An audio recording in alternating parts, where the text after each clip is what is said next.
Mi nombre es Alexis Saúl Saavedra García. Mi equipo está conformado por María Fernanda Fragoso Bañuelos, Juan Ramón Gutiérrez González, Manuel Domínguez Sánchez y Miguel Ángel Hernández Pérez, nombrados en el orden en el cual se verán en el video. Les hablaremos del tema 10, la sociedad cooperativa. Los subtemas los cuales abordaré son el 10.1, que es el concepto, y el 10.2, que es la clasificación. ¿Qué podemos entender como sociedad cooperativa?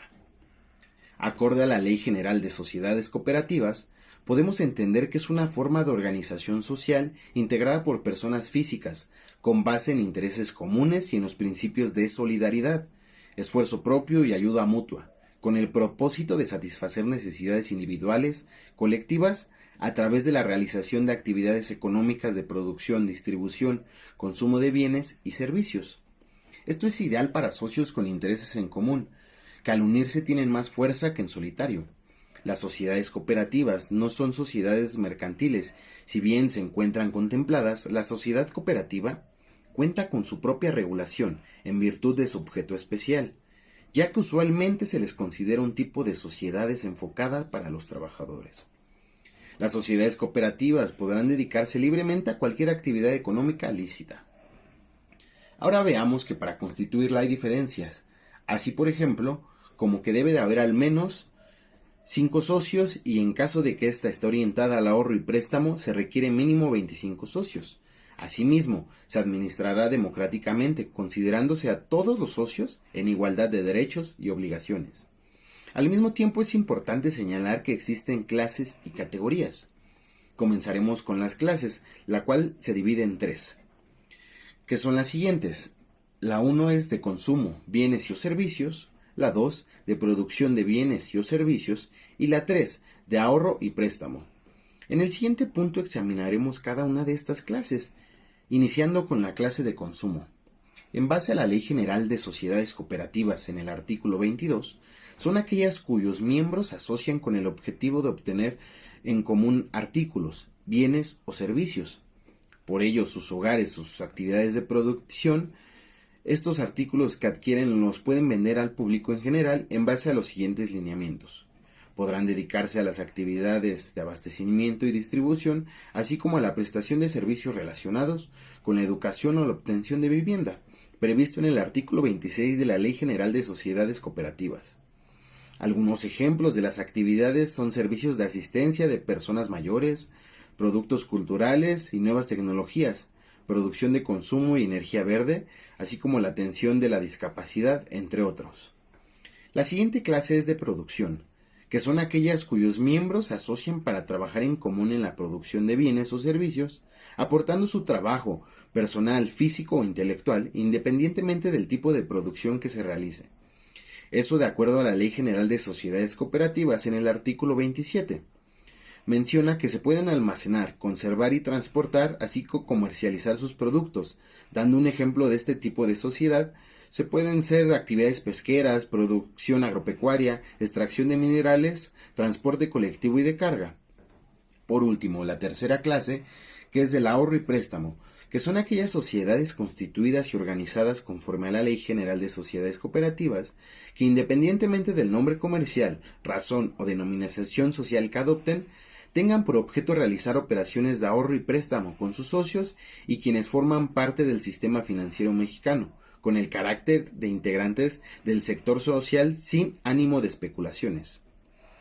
De manera que esto establece que las categorías de sociedades cooperativas son las siguientes: las ordinarias, que pueden ser consideradas como privadas, y las de participación estatal, que implica una autorización del Estado para la concesión en la administración o provisión de bienes o servicios. Por lo cual esto nos brinda un amplio panorama para entender la sociedad cooperativa. A continuación, mis compañeros describirán los subtítulos siguientes. Buenas tardes, mi nombre es María Fernanda Fragoso Bañuelos. A mí me tocó el tema de sociedad cooperativa y le voy a hablar un poquito sobre esto. La sociedad cooperativa es un tipo de sociedad mercantil integrada por un grupo de personas que con intereses en común satisface necesidades individuales y colectivas a través de la realización de actividades de producción, distribución y consumo de bienes y servicios. Una sociedad cooperativa se constituye por profesionales de un mismo sector que aunan en sus recursos y conocimientos para la consecución de un objetivo en común. Las cooperativas son muy usuales en un sector primario, esto es en actividades de agricultura, ganadería, pesca, caza o explotación forestal. Algunos tipos de sociedades cooperativas, de acuerdo a la Ley General de Sociedades Cooperativas en México, existen 3 distintas clases de sociedades cooperativas, las cuales son de consumidores de bienes y servicios, de productores de bienes y servicios y de ahorro y crédito. Algunas de las sociedades que existen en México son las sociedades cooperativas de consumidores, las sociedades cooperativas de productores, sociedades cooperativas de ahorro y préstamo, cooperativas de plataforma, cooperativas de cuidado, cooperativas de transporte. Estas cooperativas se basan en valores de autoayuda, responsabilidad propia, democracia, igualdad, equidad y solidaridad. En la tradición de sus fundadores, los miembros de la cooperativa creen en los valores éticos de honestidad, apertura, responsabilidad social y cuidado de los demás. ¿Cómo se constituye en una sociedad cooperativa? Bueno, en caso de ser requerido, se solicita la denominación ante la Secretaría de Economía, recabar la documentación de los candidatos o socios, de la cual será una asamblea constitutiva, revisión por parte de la Secretaría de Trabajo y protocolización notarial. Como subtema, a mí me tocaron los procedimientos especiales, estos son denominación y dominio social. 2 sería objeto social, expresando concretamente cada una de las actividades a desarrollar. 3, los regímenes de responsabilidad. Otra sería los regímenes de responsabilidad limitada o suplementada de sus socios, debido a expresar en su denominación el régimen adoptado. 4, forma de constituir o incrementar el capital social, expresión de valor de los certificados de aportación, forma de pago y devolución de su valor, así como la evaluación de los bienes y derechos en caso de que se aporten. 5. Requisitos y procedimientos para la admisión, exclusión y separación voluntaria de los socios. 6. Forma de constituir los fondos sociales, su monto, su objeto y reglas para su aplicación. 7. Áreas de trabajo que vayan a crearse y reglas para su funcionamiento y en particular de la educación cooperativa en los términos del artículo 47 de esta ley. Duración del ejercicio social que podrá coincidir con el año de calendario, así como el tipo de libros de actas y de contabilidad a llevarse. 9. Forma en que se deberá caucionar su manejo el personal que tenga fondos y bienes a su cargo. 10. El procedimiento para convocar y formalizar las asambleas generales ordinarias que se realizan por lo menos una vez al año, así como las extraordinarias que se realizan en cualquier momento a pedimento de la Asamblea General del Consejo de Administración, de la Vigilancia o del 20% del total de los miembros. 11. Derechos y obligaciones de los socios, así como mecanismos de conciliación y arbitraje en caso de conflictos sobre el particular. 12. Formas de dirección y administración interna, así como sus atribuciones y responsabilidades. Bueno, el título representativo de la calidad de socio, documento en el que se incorporan y representan los derechos y obligaciones del socio de una entidad jurídica por el que se facilita la transmisión y ejercicio de tales derechos. El título acción puede ser nominativo o portador. En el caso de acciones no emitidas, puede reconocerse el socio de la titularidad de la misma mediante los denominados resguardos provisionales, que se canjearán cuando sean emitidos los títulos acciones, artículos 53 y 54. En el documento en el que se materializa el título valor denominado acción, puesto que las acciones se emiten grupos más o menos numerosos. Cada acción irá numerada correlativamente y se extenderá en libros taloneados cuyas matrices quedarán en el poder de la sociedad anónima. Cada título acción debe contenerse las menciones previstas legalmente y que se refieren a los datos de la sociedad emisora o de la propia acción. Las menciones obligatorias en todos los casos son si es nominativo o portador, la suma desembolsada y la firma de un administrador. Las menciones cuya constancia depende de la previsión de la correspondiente estipulación social son restricciones a su libre transmitibilidad, prestaciones accesorias, acciones sin voto. Mientras no se emiten las acciones, estas se representan mediante los resguardos provisionales, que serán canjeados al emitirse los títulos acciones definitivos. Dichos resguardos, necesariamente normativos, contendrán las mismas menciones que las acciones. Ley de Sociedades Anónimas, artículos 53 y 54. La acción representa una parte alícuota del capital. El capital se presenta por acciones. En un segundo significado, la acción indica el conjunto de los derechos y obligaciones del socio, cualidad o estatus del socio. Un tercer significado, más específico, concreto, se llama también acción al documento, o sea, una cosa corporal, cuyos requisitos formales están indicados por la ley, denominación, fecha, valor, nominal, y a este documento se incorpora la condición de accionista y la proporción de su participación en el capital de la forma que una y otra se transmiten mediante la simple... Hola, ¿qué tal? Soy Juan y les voy a hablar sobre las obligaciones y derechos de los cooperativistas en una sociedad cooperativa. Bueno, empezaremos por las obligaciones. Estos tienen la obligación de cumplir todos los acuerdos adoptados por los órganos sociales de la cooperativa, válidamente. Otro de ellos sería participar en las actividades cooperativas que desarrolle la sociedad para el cumplimiento de su fin. Otra sería guardar discreción de asuntos y datos privados, aceptar los cargos para los que fueron elegidos, cumplir con las obligaciones económicas que les correspondan, y otro de estos sería no realizar actividades competitivas con las sociedades de cooperativa. ¿Tiene derecho a qué? Bueno, pues tiene derecho a asistir a participar en debates, formular propuestas según los estatutos y votar a las que se sometan la asamblea en general. Ser elector y elegible para los campos de órganos sociales, participar en las actividades de cooperativas sin ser discriminado, y otra de ellas sería al retorno cooperativo cuando se le dé el caso. La última sería a la actualización y liquidación de las aportaciones al capital social, por lo cual nos pasamos a los órganos sociales. Los órganos sociales en esta ocasión son tres. Uno de ellos son la asamblea, el consejo de administración y la sindicatura. La estructura interna de una cooperativa está compuesta por los tres órganos sociales que te acabo de mencionar. Nos vamos por la primera, que es la asamblea. La asamblea es el órgano superior y soberano de la cooperativa, a través de la cual se expresa la voluntad social. Participa la totalidad de los asociados en pie de igualdad y con un voto cada uno. Independientemente del capital aportado, esta es una de las grandes diferencias de las sociedades de capital. En la cooperativa se vota por el solo hecho de ser asociado. Además, de la constitutiva existen dos tipos de asamblea.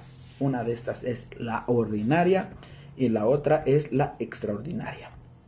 Por lo cual nos basamos y nos dirigimos ahorita a lo que es el Consejo de Administración.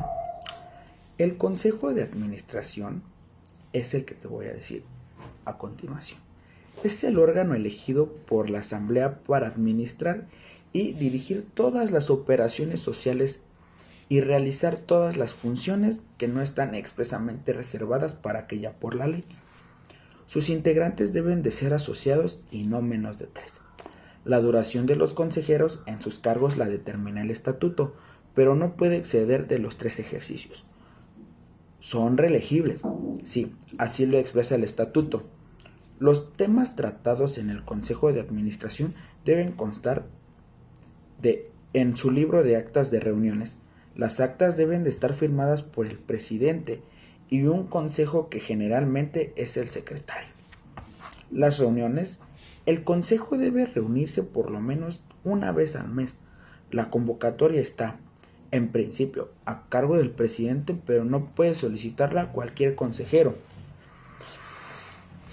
El quórum son las decisiones del consejo son válidas siempre que estén reunidos más de la mitad de sus integrantes, y uno de estos es la renuncia. La renuncia de los consejeros se presenta ante el mismo consejo.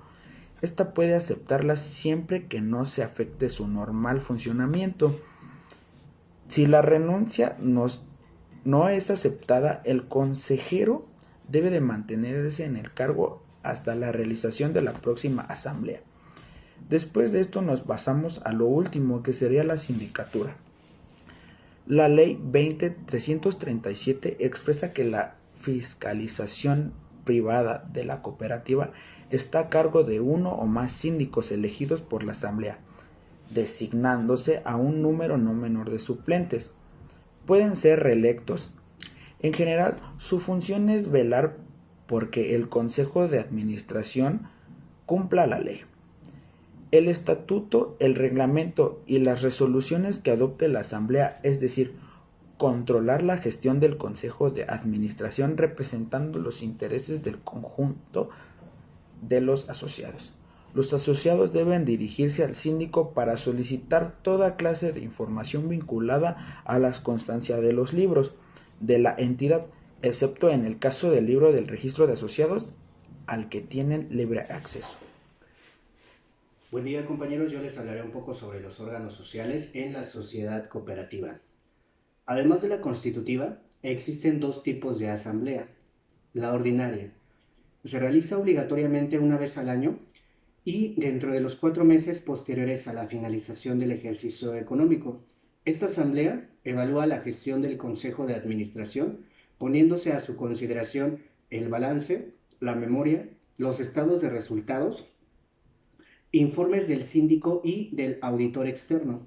Otro punto a ser considerado es la distribución de los excedentes del ejercicio tratado y la elección de consejeros titulares y suplentes y los síndicos si coincide con el término de sus mandatos.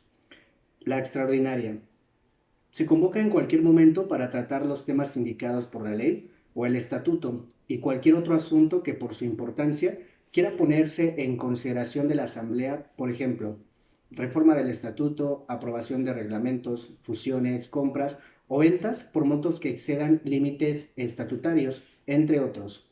Es importante señalar que cuando el número de asociados de la cooperativa supera los 5,000, la representación de ellos en la asamblea se efectúa a través de delegados elegidos en las llamadas asambleas de distrito. ¿Cómo se convoca la asamblea? Bien, para que una asamblea sea válida, debe ser convocada por lo menos con 15 días de anticipación. En el mismo plazo se comunicará el organismo nacional y órgano local competente. En la convocatoria deben estar claramente determinados lugar, fecha, hora y el orden del día a tratarse. Esto es muy importante puesto que es nula toda decisión sobre temas que no hayan sido incluidos en el orden del día, salvo la elección de los encargados de suscribir el acta. La convocatoria debe ser fehacientemente comunicada a los asociados por los medios que indica el estatuto, por ejemplo, diarios, cartas, carteles, etc., con todos los datos que permitan saber qué temas se tratarán. Asimismo, la documentación a tratar deberá estar a disposición de los asociados en la sede social.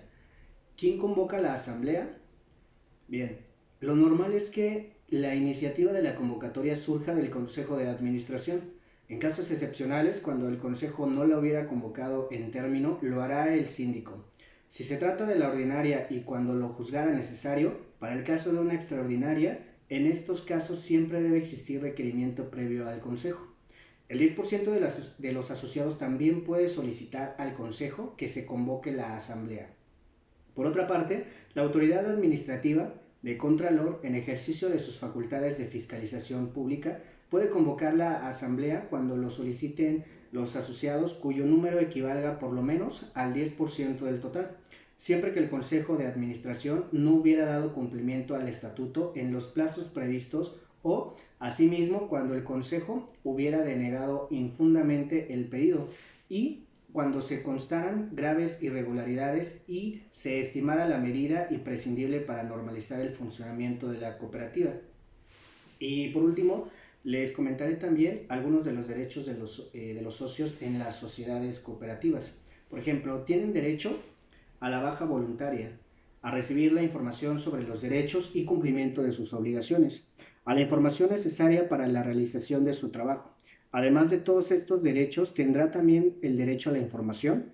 Deberá recibir toda cuanta información le sea necesaria respecto de la sociedad cooperativa, como revisión de los estatutos, acceso a los libros de registro, revisión de acuerdos con el Consejo, etc., solicitado y supervisado por el Consejo de Vigilancia. El no cumplimiento de sus deberes conlleva la responsabilidad consecuente para el socio.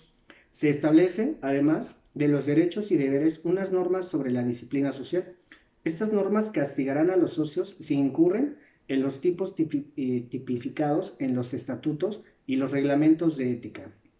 Las faltas serán leves, graves o muy graves. En los estatutos se establecerán, además, los mecanismos, sanciones y los recursos que procedan en la ley de cooperativas. En caso de que se sancione un socio con la restricción de un derecho, este no podrá ser el derecho a la información. La competencia sancionada es del Consejo ampliado y es indelegable. Es obligatoria la audiencia previa del afectado. En una falta muy grave se podrá proceder con la expulsión del socio, para la cual será necesaria la toma de un acuerdo por la Asamblea General. Tema número 10. Sociedad cooperativa. 10.7. Confederaciones y federaciones cooperativas. ¿Qué es una confederación y una federación? Una federación es la unión entre 20 o más sindicatos, mientras que la confederación consiste en la agrupación de 3 o más federaciones. Es decir, una confederación contiene varias federaciones.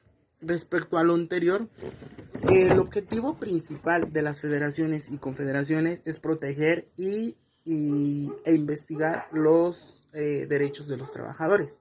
Si bien es cierto, sabemos que la Constitución de 1917, después de la Revolución Mexicana, fue el principal objetivo defender los derechos de los trabajadores. Con ello, incorporaron sus derechos dentro de la Constitución para tener mejor salario, para que tengan derecho a un seguro social, etc. En el artículo 78 bis 4, las actividades de la federación y la confederación serán propias de un objeto social y tendrán prohibido lo siguiente. Número 1, realizar actividades políticas y partidistas. Número 2, investigar el capital de las cooperativas de ahorro y préstamo. Y número 3, afiliar a personas físicas y realizar operaciones de manera directa con el público. También, si bien es cierto, en el artículo 78 bis 5, las federaciones y la confederación, además de lo dispuesto en el artículo 78 de esta misma ley, de la Ley General de Sociedad Cooperativa, podrán realizar las siguientes funciones. Número 1, fungir como representantes legales de sus organizaciones, afiliados en personas, organizaciones, autoridades e instituciones dentro de lo nacional, así como del extranjero. Número 2, proporcionar, entre otras, los servicios así como técnico, legal, financiero y de capacitación a su personal. 3. Promover la superación y capacidad técnica y operativa de sus organizaciones afiliadas. Número 4. Promover la homologación y manuales procedentes, reglamentarios y políticos, así como sistemas contables e informáticos entre sus organizaciones afiliadas. En el tema o el apartado 10.8 vamos a hablar de la disolución y la liquidación, en este caso de una sociedad mercantil, en el apartado de una sociedad cooperativa. Si bien es cierto, no se extingue de forma inmediata la sociedad, sino que se empieza por el periodo de liquidación de todos sus trabajadores, durante la cual la persona moral, la empresa, para extinguirse tiene que concluir con las operaciones de liquidación totalmente de todos sus trabajadores o de sus operadores. De acuerdo a la Ley General de Sociedades Mercantiles, la sociedad cooperativa se disuelve por cualquier de las siguientes causas. Número 1, por la voluntad de terceras partes de los socios. Número 2, por la disminución de socios a menos de 5.